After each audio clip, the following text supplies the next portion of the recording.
K4 ballistic missile, इसको हमने launch किया है आईएनएस अरिहंत से। जैसे आपको पता है, ये हमारी न्यूक्लियर कैपेबल एक सबमरीन है। इससे ये मिसाइल लॉन्च करना ऐतिहासिक है, क्योंकि भारत ने आज से पहले कभी भी इतनी लंबी रेंज का मिसाइल सबमरीन से टेस्ट फायर नहीं किया है। आप देखोगे हर जगह लिखा है कि इसकी रेंज 3500 किलोमीटर है। और एक और बात नोट करना, ये मिसाइल देखिए टेस्ट हुआ है।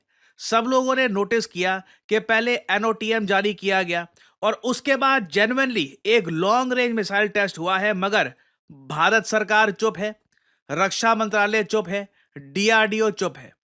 इसके पीछे बताया जा रहा है, देखिए मेन रीजन ये है कि भारत ये नहीं चाहता कि चाइना या कोई और कंट्री यूनाइटेड नेशंस में जाकर यह बोलना स्टार्ट कर दे कि इंडिया ने देखिए submarine capable long range nuclear missiles test करने स्टार्ट कर दिए हैं, क्योंकि चाइना इससे पहले ऐसा कर चुका है। आपको याद होगा, जब हम अग्नि मिसाइल टेस्ट करते थे, चाइना का हमेशा यह कहना था, पहली बात तो, कि जो अग्नि 4 अग्नि 5 मिसाइल्स हैं, इनकी रेंज जितनी इंडिया बताता है उतनी है नहीं।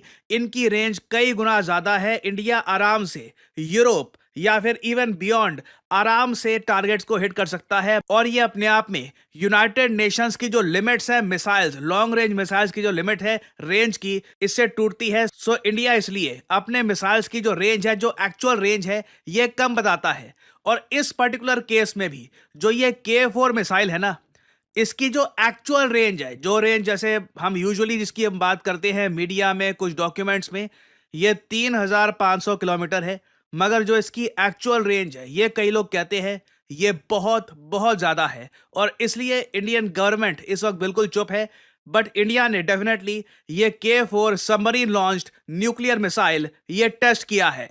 और यहां पे अगर आपका एक सवाल यह है कि K4 मिसाइल को एक गेम चेंजर क्यों कहा जा रहा है, इसके बारे में इतनी ज्यादा हाइप क्यों है, रीजन मैं आपको बताता हूं।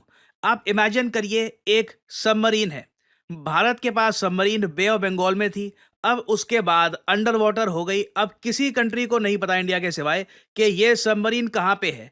क्या ये फिलीपीन सी में है, क्या ये साउथ चाइना सी में है, क्या ये इंडियन ओशन में है, कहां पर ये सबमरीन है, नो वन नोज। और अब भारत के ऊपर है कि अगर मान लो हम पे अटैक होता है या फिर हमको थ्रेट महसूस होता है, हम इस सबमरीन से एक 3500 किलोमीटर की रेंज का मिसाइल फायर कर सकते हैं कहीं पर भी।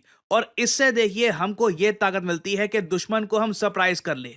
इस पर्टिकुलर केस में हम बात करते हैं चाइना की। चाइना को देखिए, अगर ये पता है कि अग्नि 5 मिसाइल भारत के उत्तर प्रदेश में है, हिमाचल प्रदेश में है, बिहार में है, तो वो सैटेलाइट में उसी के हिसाब से अपने S-400 मिसाइल डिफेंस सिस्टम, जी हाँ, चाइना के पास भी S-400 मिसाइल डिफेंस सिस्टम है, उसी तरीके से अपने मिसाइल डिफेंस सिस्टम को पोजीशन करेगा कि अगर ground to ground India launch करता है मिसाइल, तो चाइना